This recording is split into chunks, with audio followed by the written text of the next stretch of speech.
Hey everybody, how's it going? Boris back with you, and today I wanted to throw up a quick video because the Culling Twitter feed actually just posted a new island diary, and if you're not familiar with that, I'll have a link in the description below that you can check it out for yourself.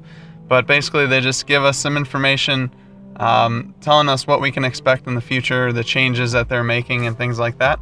So it looks like we are going to get another patch pretty soon for both PC and Xbox. My guess is that they'll release it on PC, and then about a week later we'll also get it on Xbox. We'll see if that changes, but that's how it's worked in the past.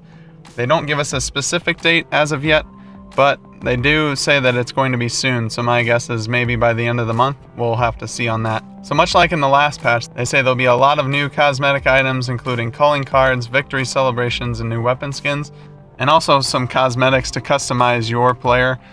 They mentioned some new hair, some new masks, and some dark clown outfits, so we'll see what that actually brings us when they give us more information, but they didn't give us any real specifics as of yet.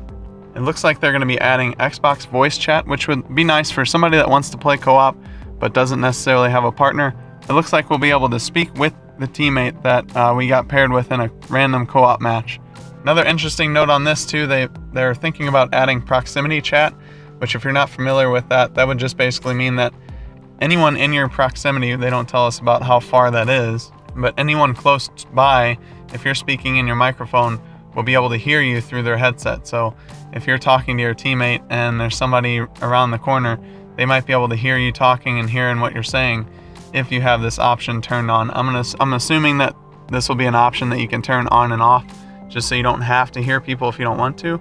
But it does look like it's going to be in the next patch, so we will find out soon enough. The most important thing for me, at least, on this new patch are the bug fixes that they talk about. So it looks like they're going to fix the region issue, which if you didn't know, it was setting people's regions to automatic by default, which was then putting them in the North America region by default. So you had a bunch of European players playing on North America's server, and you had all the North Americans also playing on the North American server, which kind of caused some lag issues where if you're in North America and you're fighting somebody that is from Europe, they might be lagging out and actually not where you're hitting at the moment, and they would experience that same issue with everyone they're playing against that's in North America. So I think it's going to be better for everyone that everyone will be put back into their specific region, and so it's just going to put the player base back in Europe, and it's going to fix that lagging issue that we have.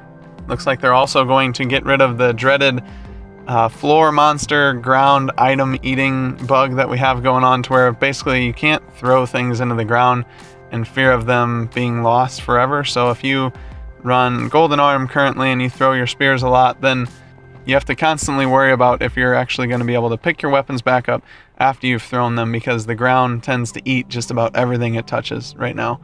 They plan on fixing the gas grenade glitch, which is great. I haven't been caught in that yet, but I have heard it described as if you get hit with a gas grenade right now in the current build, you will be stuck.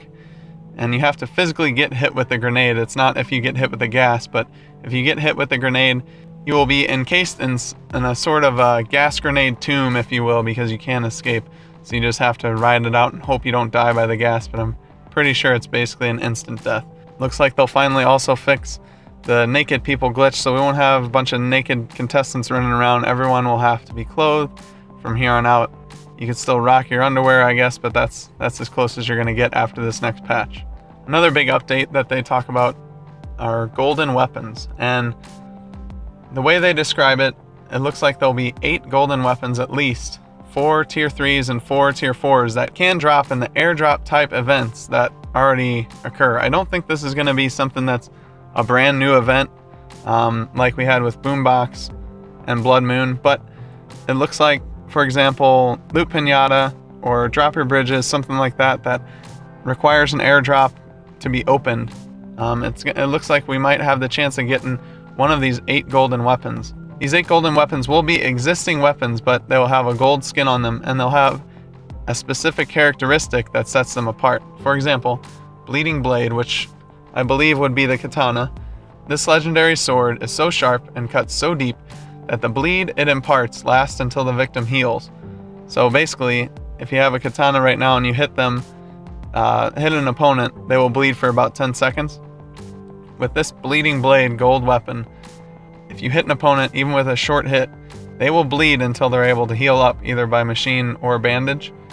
And that's going to be quite an advantage if you have that, because then you can just kind of wait the opponent out and let them bleed to death, and you just have to finish them off with one final hit after they've gotten down to 1 health.